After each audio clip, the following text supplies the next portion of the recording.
This is Kentucky Afield Radio. This is Ron Rohde, Kentucky Afield's first host back in 1953. Now, I'm proud to present Charlie Baglin. Weekends fly by. School isn't out until it seems it's time to start back again. Where does the summer go? We go inside outdoors with the Kentucky Office of Adventure Tourism. They have their finger on the pulse of great ways to make the most of the Kentucky summer. Camping, fishing, biking, hiking, photography. By yourself, maybe with your family. All you really need to get started is a sense of adventure. Step 1, next on Kentucky Afield Radio. Swimming has taken me around the world. Olympic swimming gold medalist Rachel Comazar. It's a thrill to swim for your country, but it's another to swim for your life. In a boating accident, that's what happens. It can happen to you. You could be hurt, dazed, unconscious. Being a good swimmer isn't good enough. When fun turns frantic, trust me, your life jacket is as good as gold. Kentucky Fish and Wildlife reminds you, your life jacket's got your back and the backing of the best swimmers everywhere. It's easy to use fishing cliches in commercials. Catch memories. Hook some fun. Or you'll love it. Hook, line, and sinker. So, with the catchphrases out of the way, next time you go fishing, ask someone to go with you. See if we take the bait. Introduce them to what you love so much. After all, we already know the terminology. Now they just need to know how. Fishing. Your Kentucky Department of Fish and Wildlife can help. Log on to fw.ky.gov. Welcome to Kentucky Afield Radio. This is Charlie Baglin. Something on the calendar I don't like. It's middle of summer. I much prefer the beginning of summer when we have the whole season to look forward to.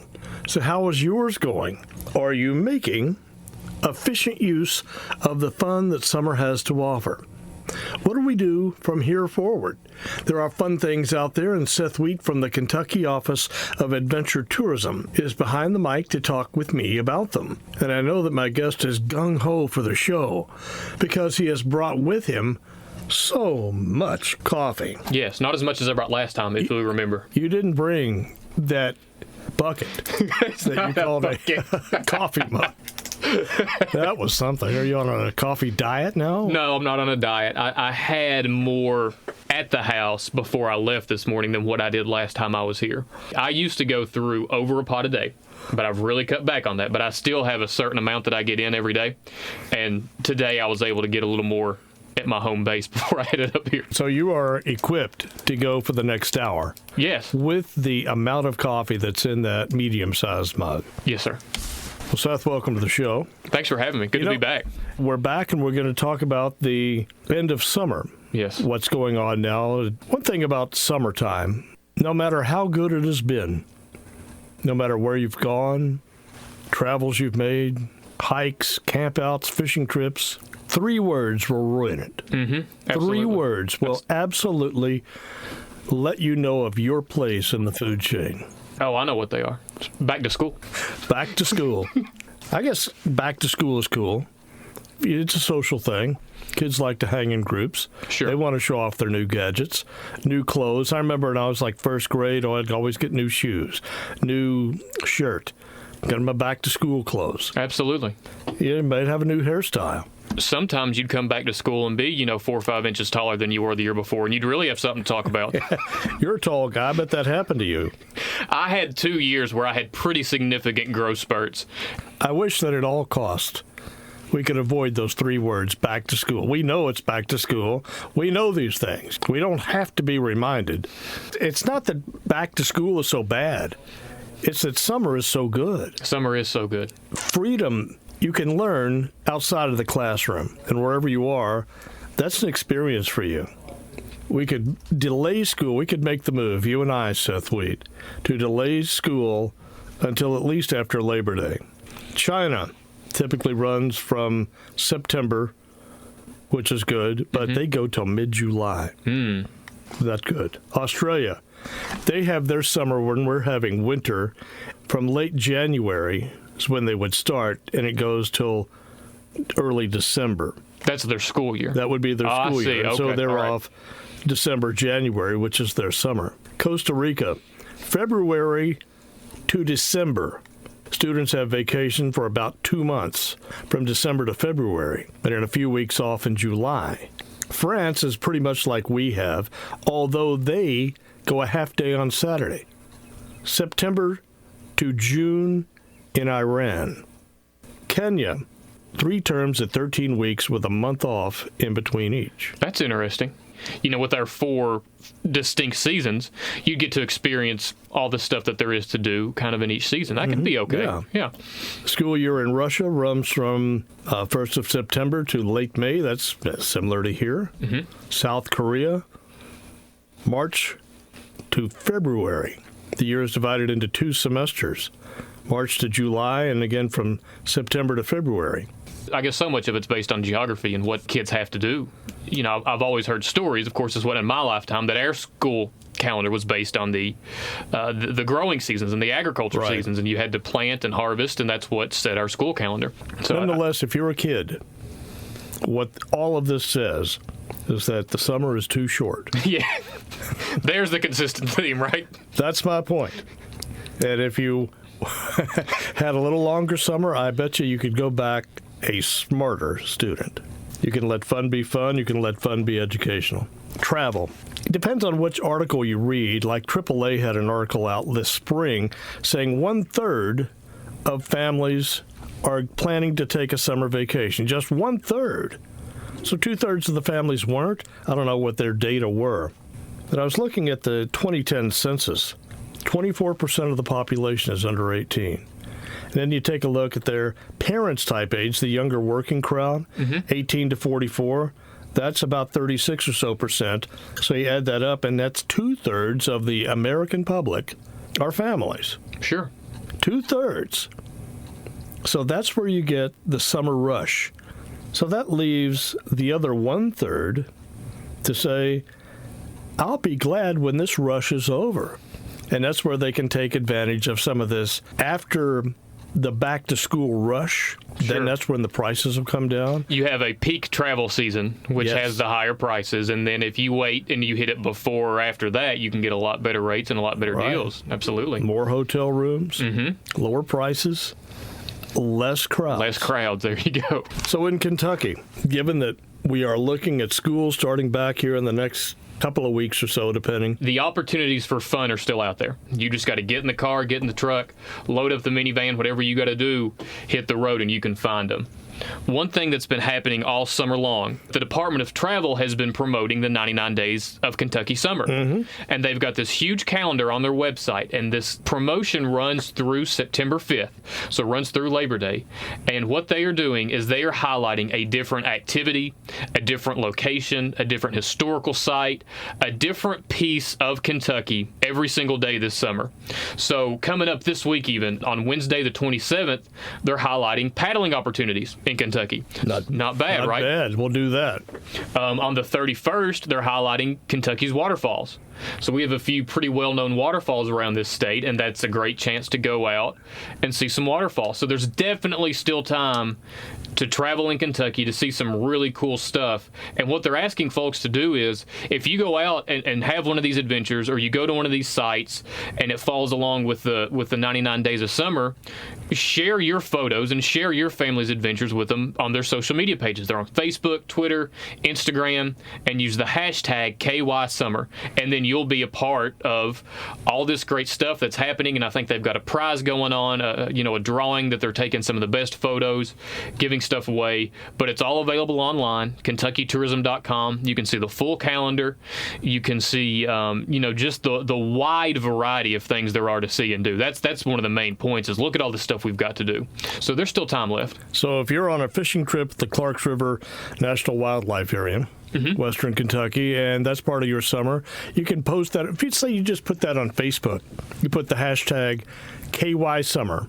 If you do it in conjunction with the 99 Days of Summer, use KYSummer.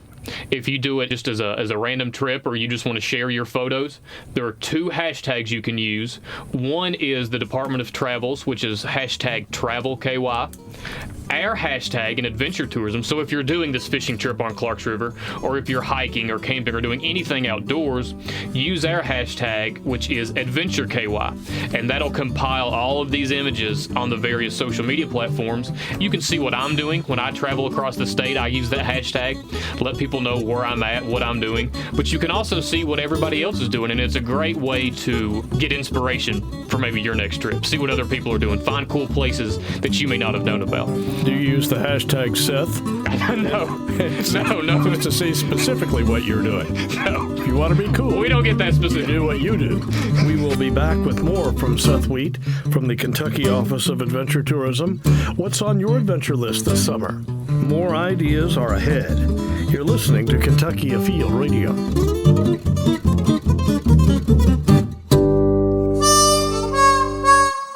We're back on Kentucky Afield Radio. My name is Charlie Baglin. If you would like to follow along on the web, look some of this stuff up. That web address is kentuckytourism.com/adventure. And among the greatest things in life, right up there with corn dogs, good music, finding the bargain of a lifetime at a yard sale, is summer vacation.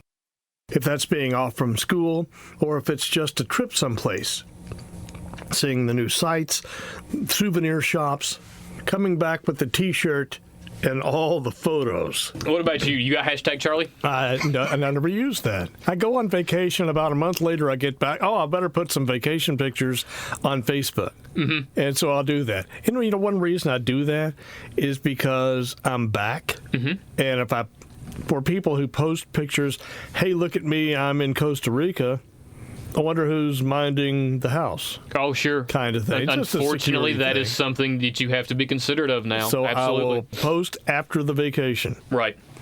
That's sort of the new age. I mean, that is the new age way that we create our photo albums now, right? All of our photos are on our digital cameras or our iPhones. And I can only remember one time in the past 5+ years that I've actually had photos printed. You know what I mean? My wife decided for our honeymoon, she said, I want a photo album. Okay. We hadn't made one in years. Mm-hmm. And we put one together. It's nice to have those. Because I don't know who's going to go back and look at the old photos, 50 years from now that we have been taking. Personal thing is they're going to pull a book off the shelf and say, here's the way it was in 2016. Yeah. Versus digging through some old CD you have in the drawer, popping it in the flash, if they even exist then. You can't go wrong with hard copy. Hard copies are not a bad thing to have. I'd like to do that too, put an album together sometime. You mentioned something a minute ago that got my attention about paddling. Yes. If you go to a state park, can you buy a fishing license there? You can buy a fishing license at a state park. I believe every of our state resort parks, and when we talk about state resort parks, what we mean is that they have a lodge, they have a front desk, and you make your reservations like you would a hotel. All of those, I believe, are licensed dealers, hunting and fishing license, and any of the other permits, just like if you were to go into Walmart or a sporting goods store. So you can get licensed at our state parks. In addition to that, many of our state parks that are located on some of our larger lakes, they now have a program where people who maybe they forgot their fishing equipment, or they didn't remember to bring it, or they didn't think about bringing it. Or maybe it was an afterthought. Maybe it was an afterthought. You can rent for free fishing equipment from the state park. They'll hook you up with poles and some lures and line and all you need, and then you buy your license, you rent their equipment for free, and bring it back when you're done, and you can go fish just like that. Oh, that's cool. That's very cool, I think. That is cool. Yeah. Like you said, sometimes it's just an afterthought. Sometimes our schedules, even for vacation, get so crammed, and you find out, well, maybe I've got a free afternoon or a free evening, and I'm sitting here on this gorgeous lake. I know there's fish out there. Let's say you're traveling on a motorcycle. Or let's say there you go. Your car is already filled with suitcases and kids. No room for poles. No. Yeah. And so you just go and just use what the park has. Absolutely. That's an option. If you know you're going to be traveling to a park, just call the park and ask the front desk. You can hop online, parks.ky.gov, and you can find that out there. Get the phone number, call, make sure they have it, and they'll get you hooked up. Pioneer Life Week, July 25 through the 31st. That is at Carter Cave State Park, I do believe. If you're into the Revolutionary War scene, the War of 1812, the settlements, what things looked like back then, reenactments. You might want to check that out. Pioneer Life Week. We have a ton of Civil War reenactors. That's, I guess, the most popular one. And when I think of reenactors, that's what my mind goes to. But we've had Daniel Boone reenactors come through Kentucky this summer. They do it just here, Pioneer Life, and they've got blacksmith, and they've got all these people who have, made the effort to learn the historically correct way of doing these things, be it cooking, sewing, making clothes, doing your blacksmith work. So, it takes a lot of work to get good at this and to do these things, and they're really passionate about it. It's really neat to see if you've never done anything like that. The first day hikes, Pennyrile State Forest. And I bet this goes on in other parks too. It does. First day hikes, that means the first of the month. So coming up August 1st, yes, you've got a hike. They'll go out for a couple hours, and you can ask where the hike is going to be, how strenuous it is, what you might need to take. Yep. First day hikes. You can find all this on the website. And I say website, it's more of a search engine. I would send people to KentuckyTourism.com. But KentuckyTourism.com is such a great place to start because they have that enormous search engine like you were talking about. You can search for anything you want to go, any dates, city, park, any type of adventure, canoeing, hunting, fishing, hiking. If you know specifically you're going to be visiting a state park and you just want to go straight there, that site is parks.ky.gov. But if you don't know where exactly you want to go and you want to see just a general overview of all that's going on in Kentucky, KentuckyTourism.com should be your first stop. As long as we're talking about parks, yes, there has been some talk, and people have seen it in the news, and I'm not going to hide from it, that some are in disrepair. That's changing. The nation's finest park system, Kentucky State Parks, refreshing the finest. What's going on with it? A lot of our parks are old, so they're starting to show their age. There have been some things that have needed some attention, and funding's been an issue for a lot of people, for a number of agencies for several years. But this year, the Department of Parks received some additional funding, and they have started this campaign called Refreshing the Finest. They just need to be spruced up. They need to be made to look a little more inviting. And we've got some, like I said, some new funds this year, and we're going to really get these things looking good again, looking like they should. Well, hats off to the Kentucky legislature and Governor Bevin. Absolutely. This is going to be a great thing for our state park system. Yes. Everybody loves our parks in Kentucky, so it's a really easy thing for people to get excited about. And if you're interested in volunteering and seeing what you can do at a state park, contact your local park. Ask if they have any volunteer days. Ask if they have a friends group. So many of our state parks have a local friends group, like the Friends of Lake Barkley, and they do a number of different things throughout the year, and all of that help is very much appreciated, and it goes a long way. So if that's something you've thought about, or maybe you're just now thinking about, I'd encourage you to contact your local state park and see if there's an opportunity for you to volunteer, do trail work, see how you can get involved. I would imagine scout troops, absolutely, your bridge club, whatever it might be, sure, could take a part in this. If you are a frequent visitor of your local park and you start noticing some improvements, and that's a result of this initiative, I bet. It is. You have in your adventure tourism program trail towns. Yes, sir, we do. And that list is growing by leaps and bounds. I saw that on your website, and you have a brand new one on the list. We just certified our 14th trail town this summer, back in June. McKee. That's it. That's correct. McKee is the newest certified trail town. McKee sits in Jackson County in the heart of the Daniel Boone National Forest. If you look at the entire list online, you'll see that a number of our trail towns are in and around the Daniel Boone National Forest. And the Sheltowee Trace, which is our state's longest hiking trail, runs near McKee. So hikers who are, say they're through hiking the Sheltowee and they need something to eat, they want to grab a shower, maybe they want to spend the night, they can hop off the trail, come back to, civilization, or maybe you don't want to do the entire Sheltowee Trace, but you want to see a great local community proud of what it's got going on. You can start your adventure in McKee. They've got the Sheltowee Trace. They have 2 campgrounds in the forest that are friendly to ATVs. They have 2 ATV campgrounds around McKee. And they also have the Trans-America bicycle route, goes through downtown McKee. It starts on the Pacific coast and eventually ends in Virginia on the Atlantic coast. And this trail travels right through Kentucky, including downtown McKee. So all of those things make it a great That's what made it a candidate to be a Kentucky trail town. We want to send people to places where they can have authentic Kentucky experiences. That's what this is all about. We want them to eat Kentucky proud foods, eat in locally owned restaurants. We want them to buy from people who are in that community, and each one has something special. One thing I like about Trail Town, that idea, that concept, I want to taste the local food. I want to see how it's written on the menu. Absolutely. You know, you can go to Subway till you turn blue, or Correct. McDonald's, Arby's, and the great places. Yeah. But I want the local taste. One thing about the local taste, the local people. I want to hear the local accent. Yeah. I like that. I don't want to go travel somewhere and eat at the places I can eat at home. It's about meeting the new people and seeing these new things, eating new food. And even if it's not new food, maybe it's prepared in a different way, or it's a different setting, you know? They call it something else. We were in South Carolina for the National Archery in the Schools World Championship. Yeah. And I like that accent. You can go to a restaurant there and get mashed potatoes, even though they call them creamed potatoes. Oh, sure, yeah. You can get green beans, or you can get string beans. It's nice to see that there's another side out there, to get a taste of that.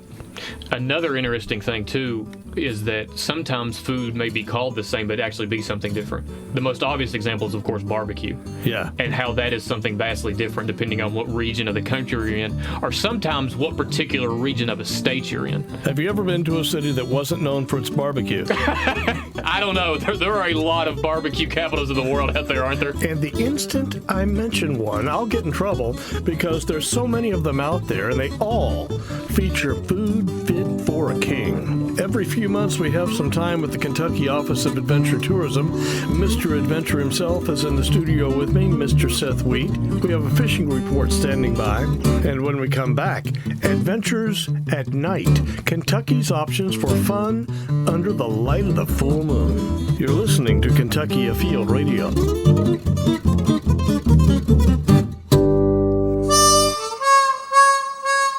We are back on Kentucky Afield Radio, our second half hour. If you would like to hear this show again, or email the link to somebody who you know wants to add some fun to their summer, just go to YouTube, put Kentucky Afield Radio in the search box, and up will pop our entire list. You'll also find us on Facebook.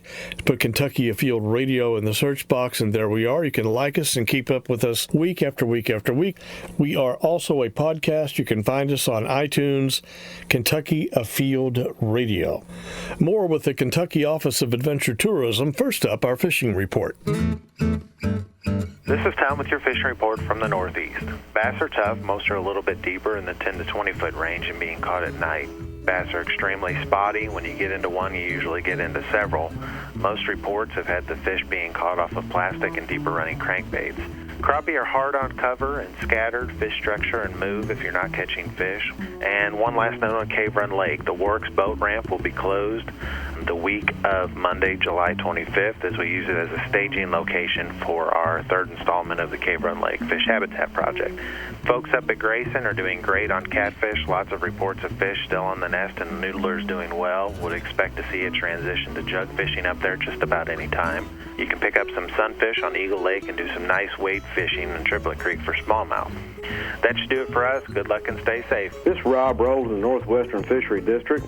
At No Land, white bass are in the jumps, sort of sporadic and scattered, but anglers are catching some of them, casting rooster tails or casting spoons into them. Also picking up a few of the white bass by trolling the main lake points, as well as fishing under floating lights at night, fishing minnows or jigs. At Rough River Lake, hybrids are also in the jump, albeit they are also scattered and sporadic. Crappie slow at both lakes, about 15 feet deep at No Land, a little shallower at Rough because the oxygen's dropping out. They're catching them about 12 to 13 feet there. Finns Lakes, though, they've all been stocked with channel catfish, and anglers have been doing well on the Finns Lakes in the Owensboro area, Madisonville, and Litchfield.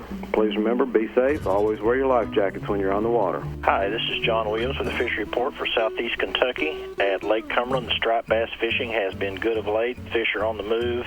Most can be caught on mud flats on the main lake, also on the mouths of the major coves there. Say about 40 feet deep, so most of them running a little deep. seen good fish, even some up in the 15, 20-pound range.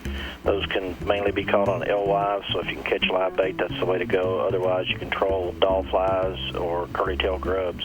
Elsewhere in the lake, walleye's been slow. You might pick up a few at the bottom bouncer and the night crawler in 25 to 35 feet deep out on the main lake. And the tailwater's been good of late there below Wolf Creek Dam, especially if you're a fly fisherman, catching a variety of sizes of trout. Also, with spinning gear, you can catch them on rebel crawdads or small spinners, inline spinners like rooster tails. As always, good luck and good fishing. Kentucky Afield Notes. That is our weekly newsletter. Keeps you up to date on what's going on with the radio show. And Kentucky Afield TV with Chad Miles. Fishing report, souvenir store for all the official merchandise, and more. You can visit fw.ky.gov.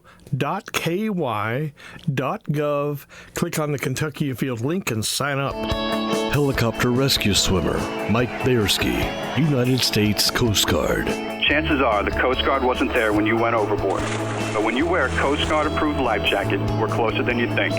Closer when you jet ski, fish, tube, canoe, kayak. There for close calls, when help isn't close at all. Kentucky conservation officers remind you your life jacket's got your back. And the backing of the best swimmers everywhere. What's wrong? I caught my wife in a lie. That's bad. We're fishing, right? Yeah. She catches a catfish, 4-pounder, claims it was a 7, snaps a picture, sends it to all her friends. And they bought it? Yeah, people believe her. You taught her well. Indeed I did. Your Kentucky Department of Fish and Wildlife reminds you, fishing's not about math, it's about fun. And fudging a little if you need to. Kentucky Fishing, be honest. It'll make a liar out of you. We are back into our second half hour with Kentucky Afield Radio.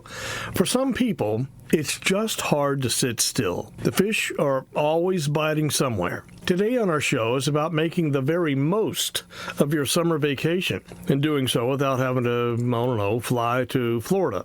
Seth Wheat with the Kentucky Office of Adventure Tourism is with me. The moonlight canoe trips. Hey, there's a good idea. I like that. The next full moon is the 20th of August. Circle that. That's a Saturday night. It's a Saturday night. Sounds like a good weekend trip to me. The full moon is actually on the 18th. But it's going to look full still on the 20th. It's going to look pretty full, I would imagine. So on the 18th of August, which is a Thursday. Yes. Where are these moonlight canoe trips? The one on the 20th is actually out at Pennyral State Park, Pennyral Lake. They have a small lake there at the park. But there are a number of parks that do these moonlight canoe trips. Off the top of my head, I can think of Jenny Wiley State Park in eastern Kentucky. Carter Caves out near Olive Hill in Carter County. They do a moonlight canoe trip on Smoky Lake. Natural Bridge State Park does a moonlight canoe trip at their park also. So there are a number of parks that are doing these kinds of trips, and a few of them are done in conjunction with a planned camping trip. You'll paddle at night, you'll get to the shore somewhere, you'll set up camp, paddle back the next day. The one at Pennyral coming up on the 20th of August is just a 2-hour float. It's a short float, but if you'd like to camp, I'm sure they'd be more than happy to rent you a campsite there while you're there, and I would recommend it. I'd make a full weekend trip out of it. Seth, you got to remember, it's summertime. Yeah. And if there's a full moon and you're out paddling in the full moon, it's going to be late at night. Yes. You kind of have to plan towards that. If you live close, then that's cool. But if not, you're going to at least have to camp out. You might, or you're going to be middle of the night getting home, maybe. Yeah. Not to put a negative on this, but this is a heck of an opportunity to stay overnight in a park. It is. Absolutely it is. You want to stay in a cabin? That's fun. If you want to camp out or get a hotel room, do that. Absolutely. We have a number of options. At all of our state resort parks, we have the lodge itself, which is more of your hotel, motel style of lodging. We've got cabins and cottages, and we've got campgrounds. Many of our campgrounds can accommodate your recreational vehicles, your RVs, whether it's a pull behind or one of the ones you drive yourself. Double check that they have the space and the hookups for that kind of thing. And then, of course, we have tent camping at almost every state park, be it a resort park or not. One thing we talk about a full moon that you really should do if you haven't, and it's rarely that you're on the show that I don't mention the moon bow. That's correct. Has to be clear for you to be able to see that moon bow. But if you've seen Cumberland Falls and you've seen a rainbow at the falls, and which is easily done on a sunny summer day or a sunny day, if you haven't stayed to see a moon bow, They can only see those when the moon is full. You really should try your hand at that. You go to the park or call the park, and they'll tell you the days, and here are the peak viewing times to see the moonbow. You just stand at the same place you normally would to see the falls, but you can actually see this white arc in the midst of the falls. It's really pretty. The nice thing that our Department of Parks has done is you can go on the website, parks.ky.gov. You can find the Cumberland Falls page there, learn all about what all they have to do. But they keep a full list, a full calendar year worth of full moon dates right there on the website. So you can plan your trip around that and know when you'll hit it. They also will include the suggested viewing times. They include about a 2-hour window every full moon date on the website when, if the weather's correct, the viewing should be the best.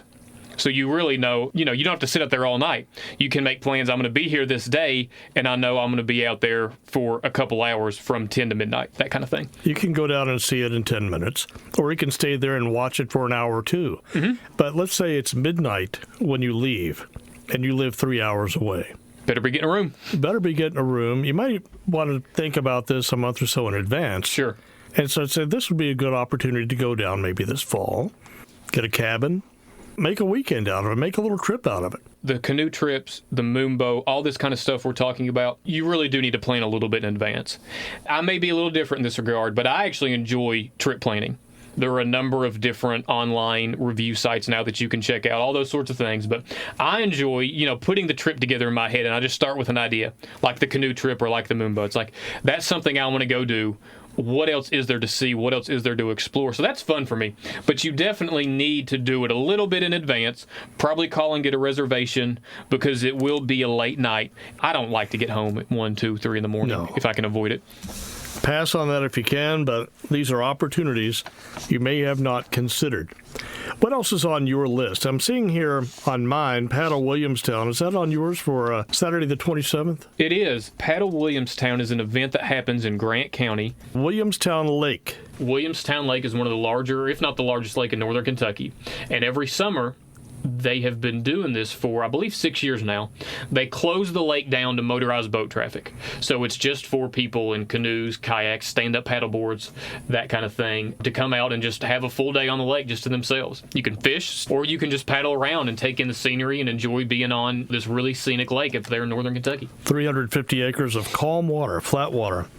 So if you're not good with white water or moving water, there you go. This is a great spot to do it. That's exactly right. And one thing about flat water and calm water, it's a good water to float because you don't have to put your car at where you put in and then several miles downstream put another car so you can drive back and do the shuttle. Right. On flat water, you just get out and paddle where you want and come back to the same place. That type of trip is what I have done the most of this summer, I'd have to say. I've got friends that have fishing kayaks. About once a week at least, we'll meet up after work and we'll go to one of these lakes like Williamstown or the newly opened Benji-Kinman Lake up in Henry County. Yep. Places like that. We'll take the kayaks, throw them in one of those lakes up there, paddle around, fish for a couple, 2-3 hours.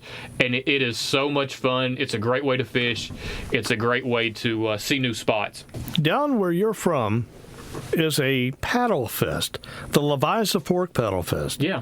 A lot going on down there. Tell me more about that. The Leviza Fork Paddle Fest is done in cooperation between the cities of Prestonsburg and Paintsville. And what you do is you put your boat in Prestonsburg right next to downtown, and you float on the Leviza Fork all the way to Paintsville. And once you get to Paintsville, they have a big cookout and a big meal for everybody. And, it's just a fun trip on a really fun stretch of river. The Leviza Fork is, in my opinion, one of the best kept secrets when it comes to smallmouth fishing in this state. Yeah, just let that out of the bag maybe. But there is some great fishing. But the Paddle Fest is more about just taking a nice scenic leisurely float and kind of introducing people to this stretch of river. There is definitely current, and a lot of it will depend on the current water level of the river itself, how much rainfall we've had.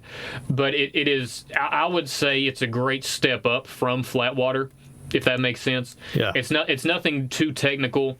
There will likely be some places maybe where there were some shoals or a little bit of class 1 rapids, but nothing too serious. If the water gets too high that it's dangerous, they won't do the float, and they do one a month during the summer.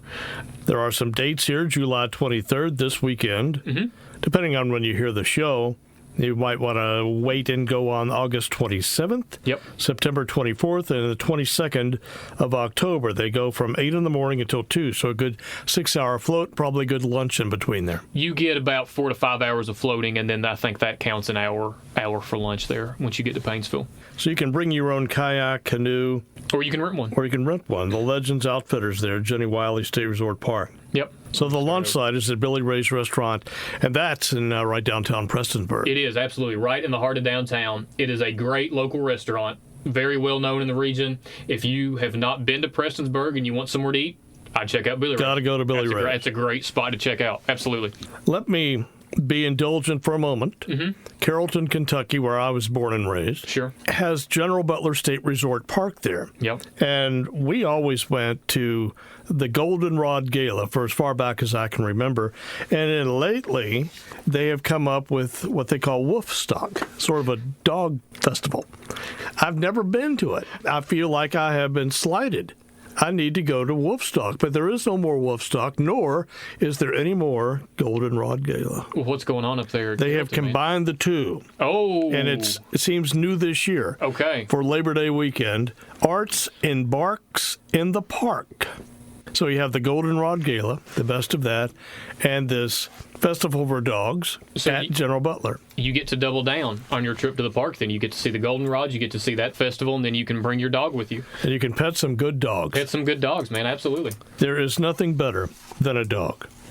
So they will have handcrafted arts and crafts booths, local merchants, food, music, interactive hands-on opportunities. I'm reading here from the web for both people and their dogs. Shelter rescue organizations will be on hand. You sort of get the gist. Yeah. So Arts and Barks in the Park, Carrollton, Kentucky. That's right off 71, northern Kentucky, at General Butler State Resort Park, and that's on the 3rd of September.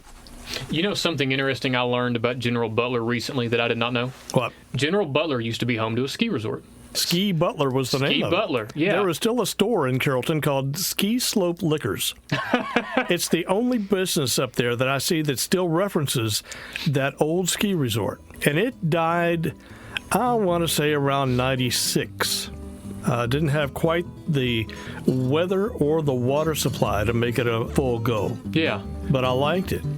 Well, I learned to ski, in fact, was a skier that skied the world. Yeah. But I didn't learn until 97.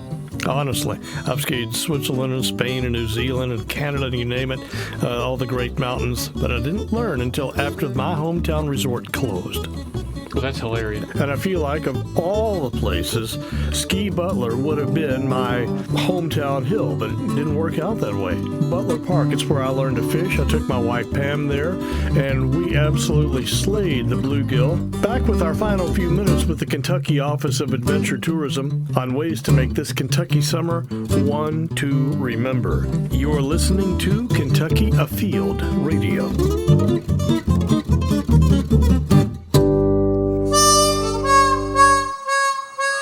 We are back on Kentucky Afield Radio. This is Charlie Baglin. September 1st is much closer than you think.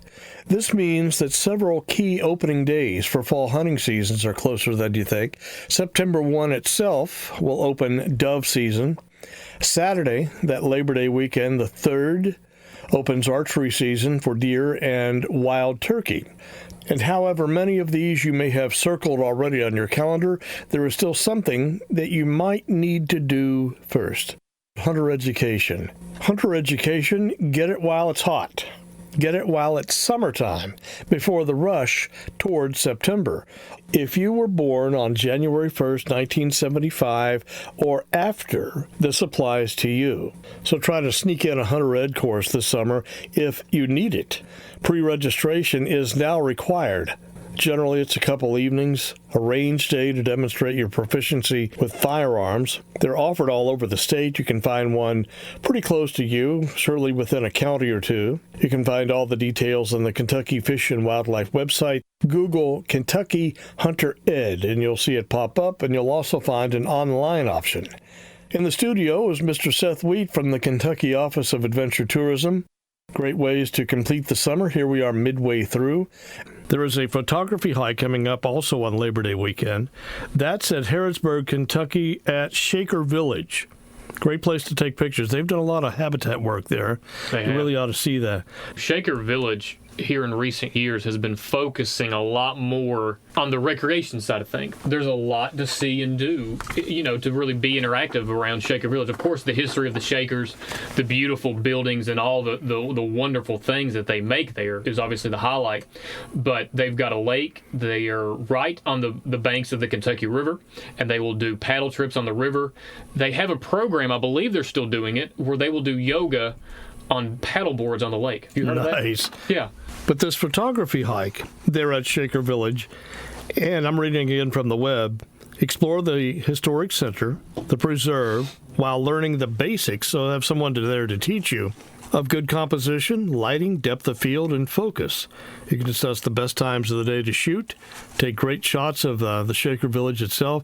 You'll come away a little better photographer, and you'll have better pictures to put on Facebook and impress your friends. How good of a photographer are you, Charlie? Are you a skilled I am a photographer? very good amateur. Yeah. That's what I'll leave it at that. I'm a Okay. very good amateur.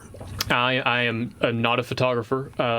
It is something I think most people, especially people who do stuff outdoors, I would bet the vast majority of them at one point or another at least had an inkling that they wanted to get into photography because there's so much to see and take pictures of. So I had that happen to me, and I quickly learned how little I knew about photography. Mm-hmm. Once you get into it, man, it is a serious business, and there is so much to consider and so much equipment.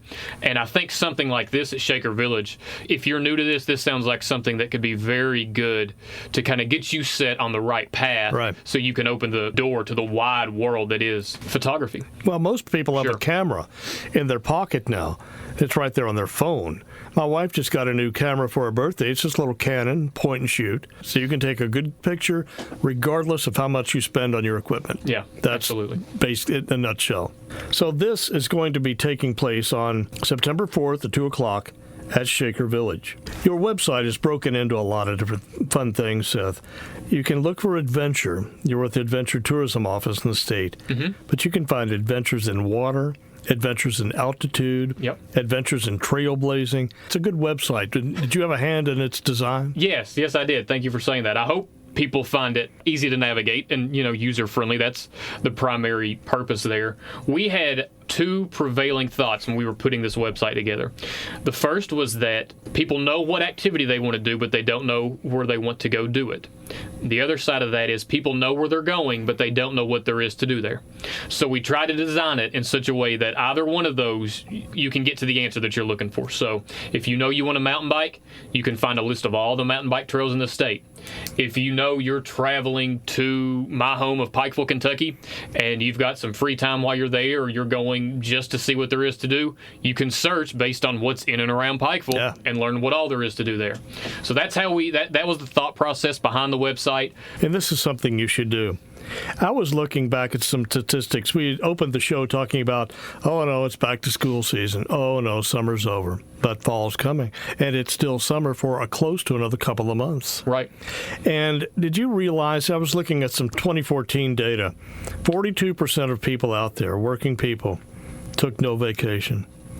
42%. Does that not seem very, very high? And like a most high of those were female. Only 16% of the people took a week. 13% of the people took 2 weeks. Another 13.7 took 3 weeks. 15% of the people took more than 3 weeks. But 42 took 0. No vacation. I think I know that guy. Doesn't take any vacation. Yeah, it's a good way to get rejuvenated. Sometimes you just need a break. You need to take a step back, clear your mind, do something you enjoy. Not only is it good for you, but you come back to work more focused. You've got a new dose of energy, and you're ready to tackle it again. There is nothing wrong in the world with coming back with fresh batteries. Absolutely. And getting a breath of fresh air. We'll talk about all these things, and maybe people won't do one of them, but it will give them an idea. Hey, Kentucky's a cool place. Absolutely. And maybe maybe I can get out of my county limits and I can go out and adventure. And there's places to see and go, and it's as close as your website. It could be a weekend. Yep. The nice thing about Kentucky, in my mind, is that we have such a diversity of landscapes and such a diversity of activities. No matter where you're from, within a couple hours drive, a very easy drive, you can see something totally new and something that is very unlike where you're from. And you can go to the hashtag, just search the hashtag Seth and see what you're doing that's really fun, or for what everybody else is doing is hashtag, what was it? Hashtag Adventure KY for all of your outdoor adventures, and hashtag Travel KY for just your general travels and adventures around Kentucky, and hashtag Travel KY for just your general good food or a festival or, a historic site or a museum. Share that with us. If you want to look up the 99 days of summer on the Kentucky Tourism website, you can find their calendar of special events and special things to see. And if you're going to do that one, use hashtag KY Summer. It's a lot of hashtags we're talking about, isn't it? Man, that's the way the world's going now, I guess. But anyway, it's all on the website. You can see all of it. Share your photos with us. Share your adventures with us. We want to see what you all are up to. I appreciate you coming by today, Seth. Thanks for having me. We'll be back in the fall, I'm sure, talk about what all's going on then. Yes. I love Kentucky in the fall. Great fishing, harvest festivals. Explore Kentucky. The grass is always greener where it is blue. We're out of time. This is Charlie Baglin, reminding you to join us in a week, and we will go inside outdoors again here on Kentucky Afield Radio.